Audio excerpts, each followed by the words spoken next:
Dis die tyd van die jaar wanneer ons graag terugkyk en vandag kyk ons terug saam met die Simbra Beestelersgenootskap van Suidelike Afrika. Ons verwelkom die rasdirekteur Kobus Bester in die ateljee.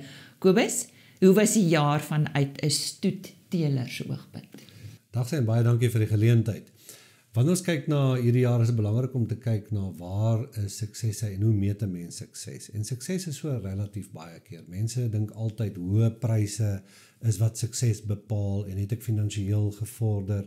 En ja, dit is 'n belangrike deel daarvan. Maar wat vir ons by Simbra baie belangriker is as selfs dit is dat ons wil graag sien dat ons tevrede kliënte in die markplek het. En wat ons reg gekry het en wat ons gesien het vanjaar is dat baie produsente het reggekom om goeie gehalte genetika te bekom. Dit was vir produsente belangrik om goeie bulle te kon kry en kan ons rapporteer op hierdie jaar dat ons het eintlik wat ons verkoopspersentasie van bulle betref, het ons baie goed gedoen. Meeste van die bulle wat op veilings aangebied was alles verkoop gewees en dit gee vir jou 'n baie goeie idee van die positiwiteit in die markplek en dit is tog vir ons belangrik. Ons wil graag sien dat produsente ook positief is oor die bedryf, dat hulle bereid is om te betaal vir goeie gehalte diere en dat hulle gehelp word. En ons kan op hierdie stadium sê dat ons is baie gelukkig geweest dat ons het op hierdie stadium nog steeds 'n groot vraag na bulle. Ons kry nog steeds baie navraag, mense wat nog steeds bulle soek, wat regtig op soek is na goeie genetika. En dit is graag die posisie waarin jy wil wees. Jy wil graag aan die einde van 'n besige jaar voor 'n dekseisoen wat gaan begin, meeste produsente se dekseisoen begin natuurlik in Desember, wil ons graag in 'n posisie wees waar daar nog steeds aanvraag en navraag is na jou bulle. So wat dit betref het ons 'n baie goeie jaar gehad. So ons is dankbaar om daarop te kan rapporteer en natuurlik ook vroulike diere. Vroulike diere het baie goed verkoop. Vroulike diere wat goeie genetika agter hulle het baie goeie pryse behaal en dit is goed wat vir ons regtig belangrik is. Ek het verwys na Suidelike Afrika, so wie bedien julle nog? Baie belangrik, ons is baie trots daarop. Ons het ook 'n derde van ons ledetal is natuurlik in Namibië. En ook in Namibië het ons baie goeie suksesse behaal. Simbra is een van die rasse in Namibië wat natuurlik ek kan nie sê, is baie gevaar om sê is die beste ras, sal dit nooit sê nie, maar ons voer beslis die boottoon in Namibië. Daar is verskeie of 'n paar ander rasse wat ook baie goed doen, maar Simbra bly nog steeds heeltyd in die, ek wil amper sê in die top 3 in Namibië. En wat ook belangrik is daarso is dat wanneer ons kyk na die produksiestelsels wat ons het in Namibië en hoe daardie produsente daar bedien moet word, dan het ons ook vir die Namibiese toestande die ideale ras of 'n ras wat baie goed vaar en wat baie gesog is. Dit is dan ook so dat die Namibiese stelsel is baie anderste, dis nie gefokus op voerkraalstelsel nie, hoewel vir baie lank het baie van die Namibiërs natuurlik hulle kalvers uitgevoer na Suid-Afrika, dan is dit vandag ook so dat wat gebeur het is, daar is op die oomblik 'n hele paar uitvoer abattoirs wat geregistreer is.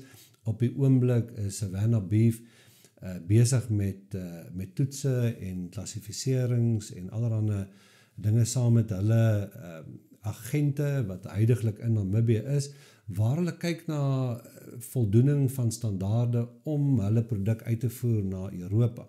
Hulle is natuurlik gefokus op grass-fed beef, soos ons algemeen daarna verwys, en by uitstek leen die Simbra hom baie goed daartoe. En is dit so dat die vraag wat hulle het plaaslik daarso het regtig teweeggebring dat Simbra baie goed gedoen het daar. Beide manlike diere as ook vroulike diere en ons moet onthou in die Namibiese ekonomie word daar nie vreeslik baie vroulike diere verkoop nie. Hulle fokus meer op die manlike diere, maar as jy dan nou 'n kudde wil bou, dan gebruik jy die regte bulle en dit is ook deel van die suksesresep wat Simbra beleef het vanjaar, die sukses wat ons ook behaal het in Namibië. Dan is dit ook so dat daar is 'n nuwe rekordprys betaal vir 'n Simbra bul in Namibië. As my geheue my nou nie steek laat nie, dink ek was dit by die R540,000 wat betaal is vir daardie bul. So nee, dit gaan goed ook wat die Namibiese produsent betref. So baie goeie resultate wat ons daar gekry het. Die ras is baie gewild vir die regte redes, want die Europese mark hou nie van 'n vetgevoerde dier nie. Hulle verkies 'n dier wat op natuurlike veld uitgegroei is en wat dan op natuurlike veld kan vet neerlê. En dit is danksy die Brahman komponent wat ons het in die Simbra, is dit een van die eienskappe wat die ras onderskei van die res. Behalwe daarvoor, watter ander hoogtepunte het die jaar opgelewer? Verseker moet ons terugkyk na 'n jaar waar in Suid-Afrikaanse konteks was ons hoogtepunt gewees, die elite veiling wat ons aangebied het einde Augustus by die Afridome in Parys.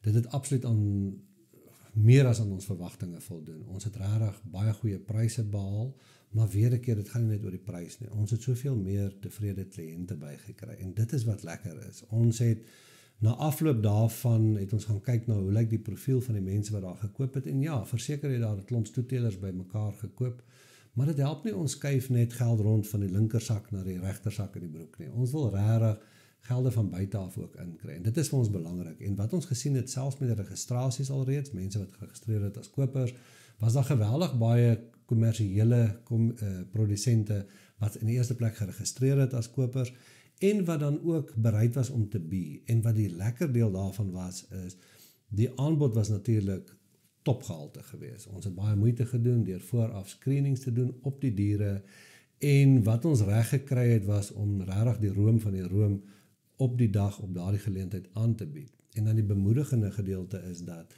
die kommersiële produsent wat waarde kan raak sien, was bereid om 'n premie te betaal. Hulle was in baie gevalle of die onderbeheer gewees of het ook sukses gehad en het van daardie genetika bekom. En dit was vir ons 'n baie, ek wil regtig sê 'n hoogtepunt gewees van ons kalender. Die feit dat ons sukses gehad het op daardie vlak en dat die sukses nie net deur stoetteelers ondersteun was nie, maar deur die bedryf, want dit is waaroor teeling gaan. Ons wil graag seker maak dat ons binne Simbra 'n bydrae kan lewer tot die intrinsieke waarde van die nasionale kudde. En dit dink ek is presies wat ons reg gekry het. So dit sal verseker, ek dink vir hierdie jaar deurgaan as die hoogtepunt van die jaar. Ek moet nou ongelukkig afsluit met die realiteit en dit is back and close hier. Dit het natuurlik die hele landskap verander. Hoe raak dit julle? Of as dit nou wil erken of nie, back and close hier raak ons baie verder, baie wyer as wat ons regtig besef. Ongelukkig is ons ook voor baie uitdagings in terme van hoe hanteer 'n mens hierdie krisis en is dit so dat baie van die huidige reëlings wat geld en die huidige regulasies wat uitgebring is as ware drakonies van aard. Ons verwys na byvoorbeeld reëlings wat bepaal dat indien jou diere geënt is teen back and claw mag hulle vir 12 maande of langer nie sonder 'n permit verskuif word vanaf die plaas nie, wat beteken dat eintlik word jy as 'n stoetteeler gekortwiek om te handel en dit vind ons baie onrusbarend. Ons hoop egter dat ons sal dit reg kry vanaf die regering se kant of met die hulp van die RMIS wat ons natuurlik baie goed bystaan in hierdie hele proses om 'n verandering te sien in daardie regulasies. Ons bepleit regtig baie sterk in die stoetbedryf beleid van vaccinate to live, met ander woorde inenting nie net vir terminale diere nie, maar diere wat gebruik gaan word in die teelproses.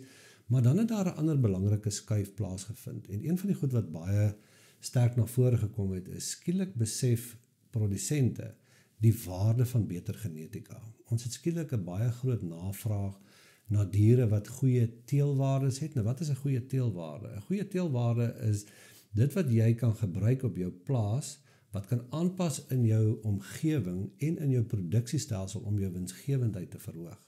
So skielik is dit nie meer die goedkoopste bil wat in aanvraag is nie, soos wat ek ook net gesê het, wat ons duidelik kon raak sien, daar is 'n verandering. Skielik is daar produsente wat kyk na bulle wat regtig kan waarde byvoeg in die sin van om die vroulike kudde te verbeter, maar die groot verskywing wat plaasgevind het is die fokus op produsente wat daarna kyk om meer waarde tot hulle eie diere toe te voeg op die plaas. Het sy deur natuurlike veiding beter te kan benut of dan ook dan selfs daardie diere in hulle eie voerkrale te plaas en af te rond. So dit dink ek is nogal die grootste skuif wat ons gesien het, maar ons het 'n lang pad wat voor lê. Ons hoop regtig dat die regering sal ons spoedig te hulp snel. Dit is 'n staatsbeheerde siekte. Die waarheid is die staat het geen beheer hieroor nie. Die staat het baie planne, daar's baie kundigheid, maar die planne word nie uitgevoer nie. Daar's nog niks wat deurgevoer word nie en ons staan voor uitdagings wat ons die hoof moet kan bied. En dan is dit ook so dat kuddegesondheid en 'n paar ander goed, algemene kuddegesondheid speel 'n baie groot rol. ten einde die produsente in staat te stel om die uitdagings die hoof te kan bied. En ek weet en ons sien dit dat Simbra is baie goed gerad met dit, omdat dit 'n hoogs aanpasbare dier is dit diere wat hierdie tipe uitdagings beter kan hanteer. Ja, ek hoop saam met jou dat die plan vinnig op die tafel gelê sal word en uitgevoer sal word. Baie dankie Kobus. Kobus Bester, rasdirekteur van die Simbra Beestelersgenootskap van Suidelike Afrika, wat vandag hier by ons in die ateljee kom kuier, om te praat oor die afgelope jaar en 'n paar hoogtepunte. Daar was vele met ons te deel.